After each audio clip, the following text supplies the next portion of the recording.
ये बच्ची मेरे साथ 2020 में गाना गाई थी पुदीना, जो यूट्यूब पे आज तक के इतिहास में उतना बड़ा गाना कोई यूट्यूब पे नहीं है।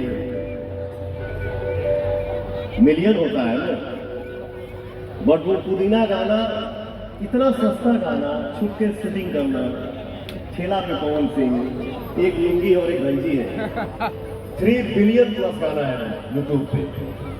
तो आप लोगों ने हिट किया, 4 लाइन गाने में इसने 4 घंटा लगाया। मुझे लगा नहीं गा पाएंगे, मैं भी डिस्टर्ब हो गया, यार कितना देर खड़ा रहा, खुद के लिए टाइम नहीं है। लेकिन इससे मैंने एक बात बोला था, बेटा अप्रोच में 10 दिन काम मिल सकता है, 10 साल में। ठीक है, आपका पवन सिंह से परिचय है ना, 10 दिन काम दिला सकता हूँ, 11वें दिन नहीं आप करूंगा। रिकमेंड उसी कलाकार को करो कि पवन सिंह अगर सेट पे भेजा या किसी मंच पर भेजा तो लोग फोन करके बोले कि वाह पवन जी आपने क्या कलाकार भेजा। इस लड़की ने साबित करके दिखाया, इतना मेहनत किया इसने।